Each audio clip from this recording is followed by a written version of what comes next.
Captain, we're receiving a strange signal. It's faint and ancient, Ensign Michael Vares reported, his eyes darting nervously across the console. The faint rhythmic pulse filled the bridge of the USS Horizon, like a heartbeat long forgotten.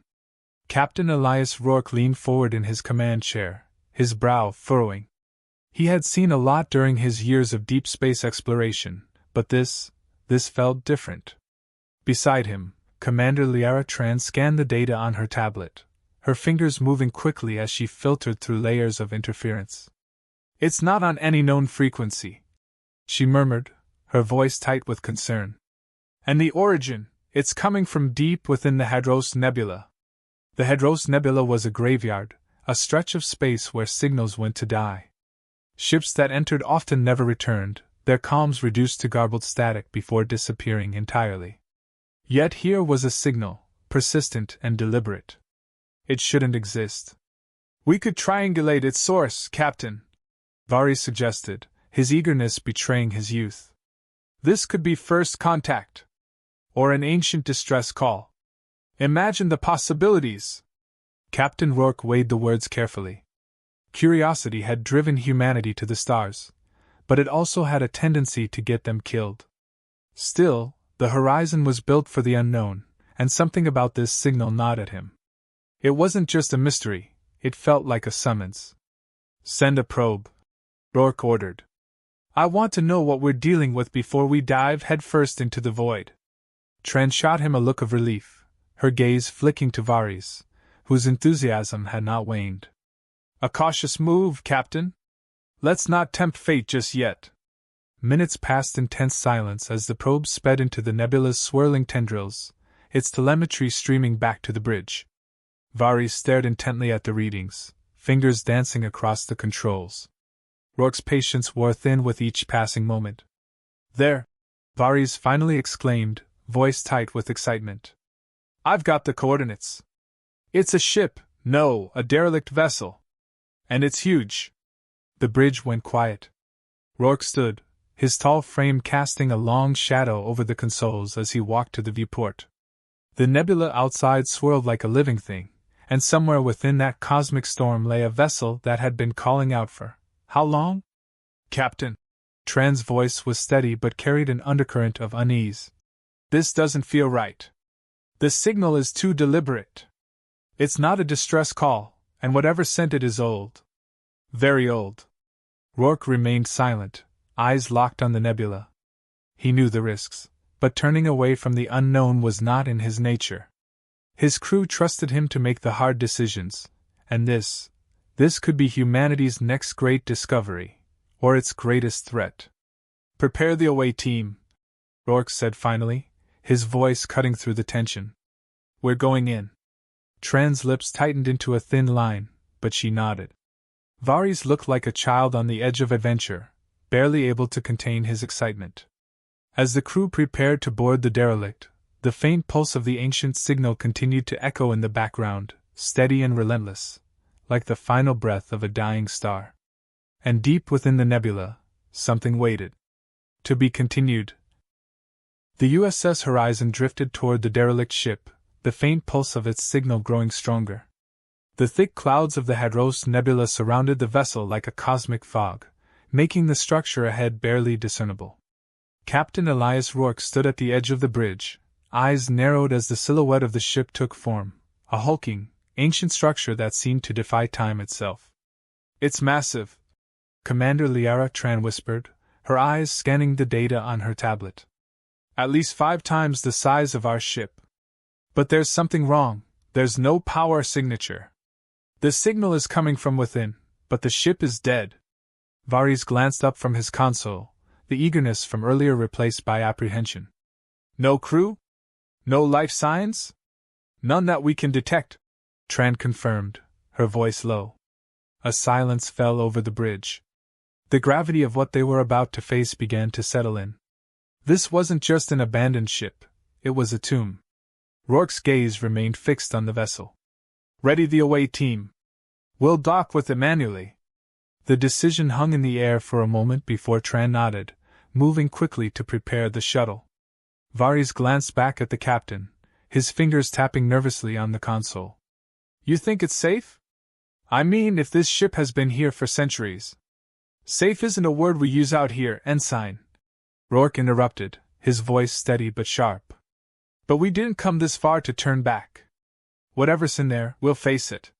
Minutes later, the away team gathered in the shuttle bay.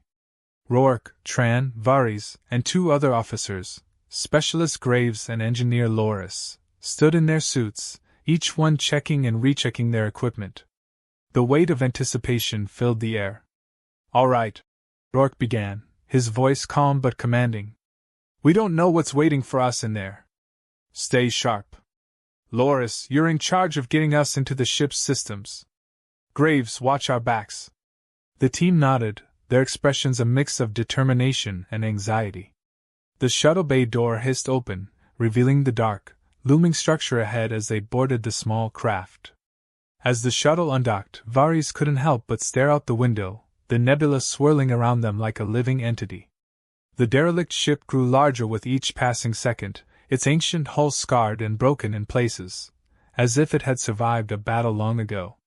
No markings, no identifiable features, just an empty, drifting giant. The tension rose as the shuttle latched onto the ship's exterior with a soft clank. Rourke was the first to step onto the metallic surface, the sound of his boots echoing in the eerie silence of the airlock. The rest of the team followed suit, each step sending a shiver through the hollow halls of the dead ship. Inside, the atmosphere was thick with dust and decay. The walls were lined with technology that looked ancient, even by human standards, corroded panels, flickering lights, and strange symbols etched into the walls. It was a graveyard of a forgotten era. Varys scanned the room, his voice shaky as he broke the silence. This place, it's like walking through a museum of nightmares. Focus, Rourke said sharply, his eyes scanning the environment. We're not alone. The team froze.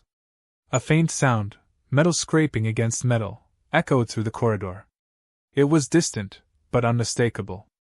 Graves tightened his grip on his weapon, his eyes narrowing as he positioned himself near the door. Something's moving, he whispered. I don't like this. Stay calm, Rourke replied, gesturing for the team to move forward. Loris, see if you can access any systems. We need answers. Loris approached a nearby terminal, her fingers deftly working to bypass the ancient interface. The ship's systems were ancient, unfamiliar, but as she worked, the faint pulse of the signal grew louder, more rhythmic. There's something deeper inside the ship, Loris muttered, her brow furrowed in concentration. A central chamber. That's where the signal is strongest. Rourke nodded. Then that's where we're going.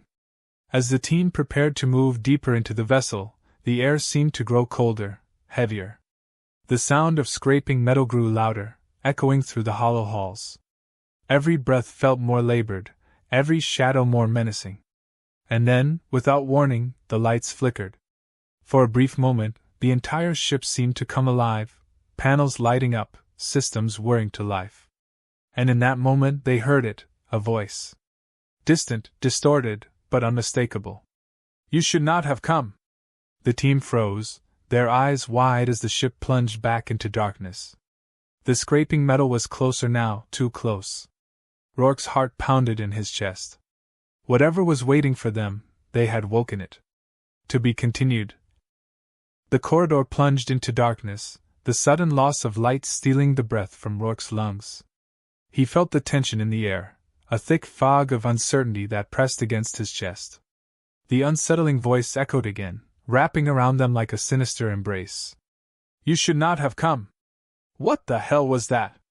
Varys whispered, his voice barely rising above the pounding of Rourke's heart. Loris, can you get the lights back on?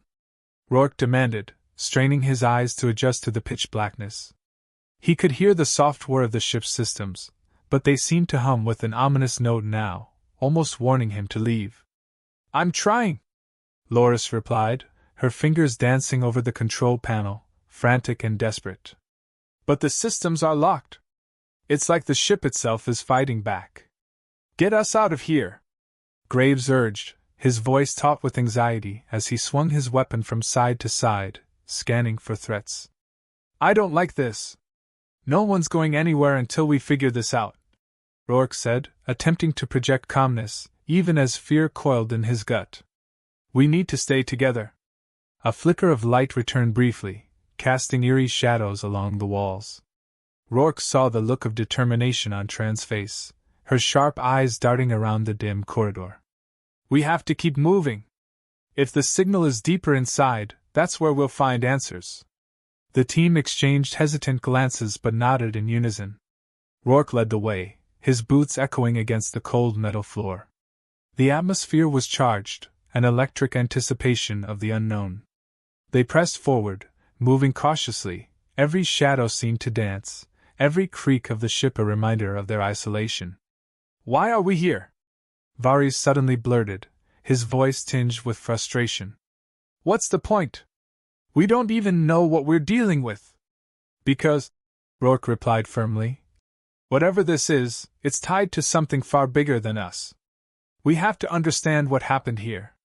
As they navigated the winding halls, the dim lights flickered and died once more, plunging them into another shroud of darkness. Rourke felt his pulse quicken. The silence was deafening, broken only by the soft, ragged breaths of his crew. Then the lights blared back on, bathing the corridor in a harsh glow. Before them stood a massive door, adorned with intricate carvings that depicted star maps and celestial bodies, but something about it felt alive, pulsing with a rhythm of its own. "It's beautiful," Loras murmured, her voice reverent as she stepped closer, fingers brushing the cold metal. "Stay alert," Rourke warned, but the door's intricate patterns mesmerized him, pulling him into a trance of wonder.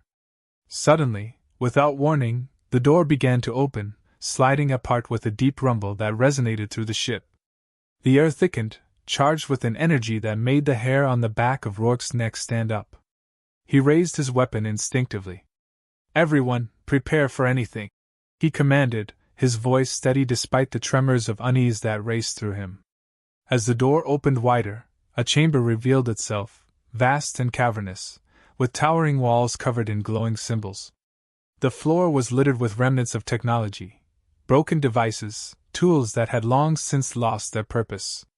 At the center stood a massive structure, a monolith of twisted metal and shimmering light, thrumming with energy. The signal they had followed pulsed from it, louder now, resonating within Rourke's chest. "It's incredible," Tran said, all replacing fear as she took a step closer. "What do you think it is?" "I don't know, but it feels alive," Rourke replied, captivated by the monolith's allure. "It's calling to us." "Captain," Loras interrupted, her voice edged with alarm. "I'm detecting a power surge. The energy levels are increasing rapidly."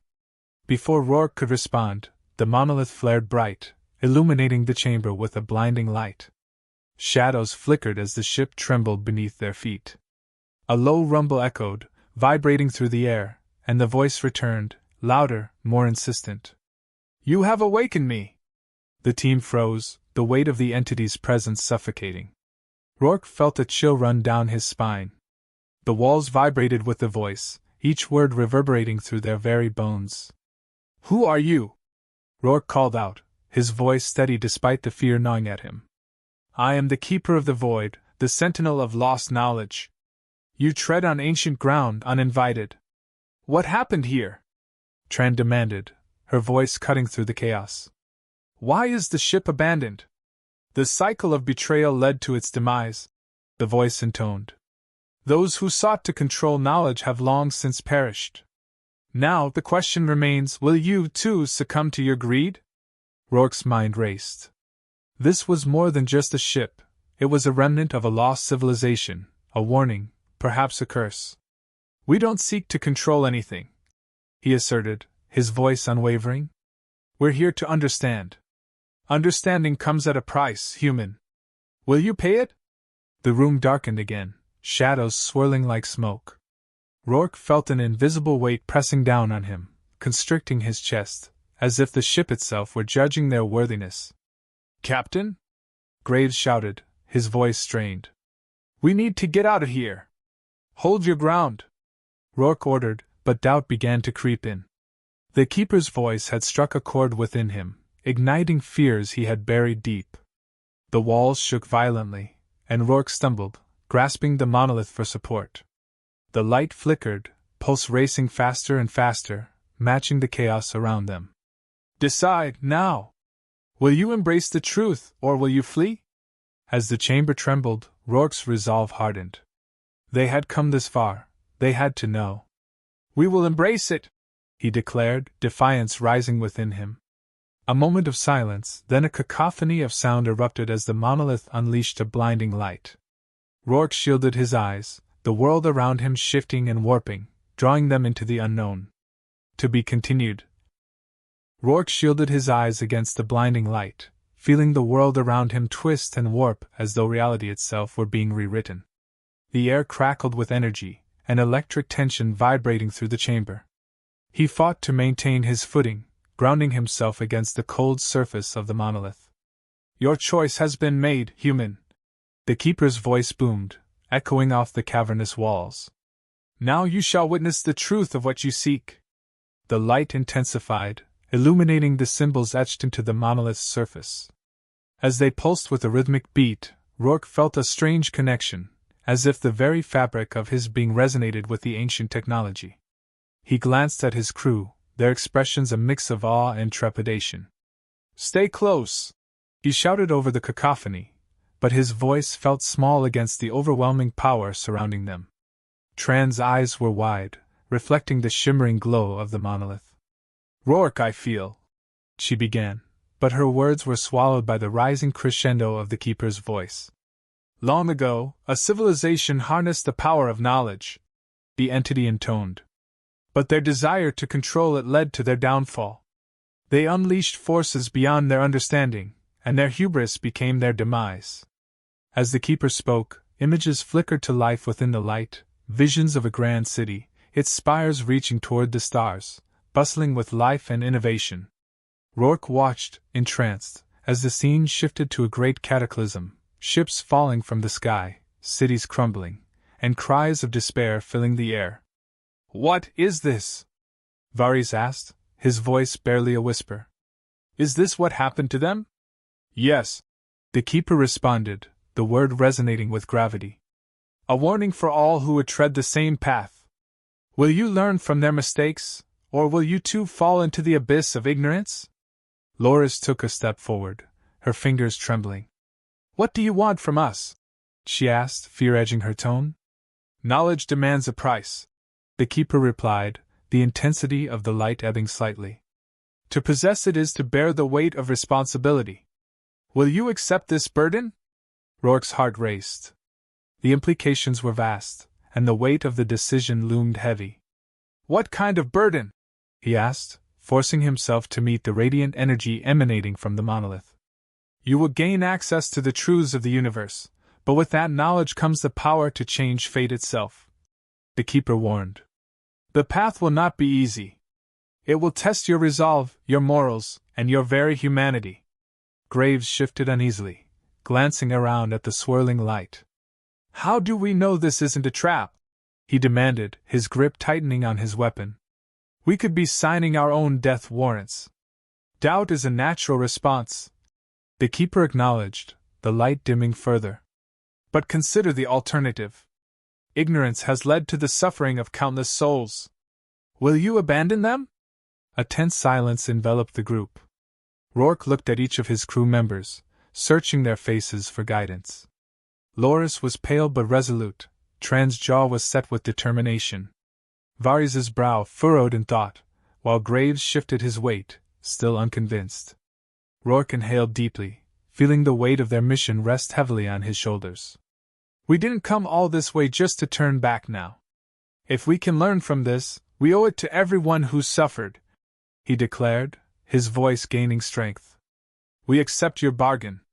The monolith pulsed in response, the light brightening until it enveloped them completely. Rourke felt the energy surge within him, a torrent of information flooding his mind, overwhelming and exhilarating.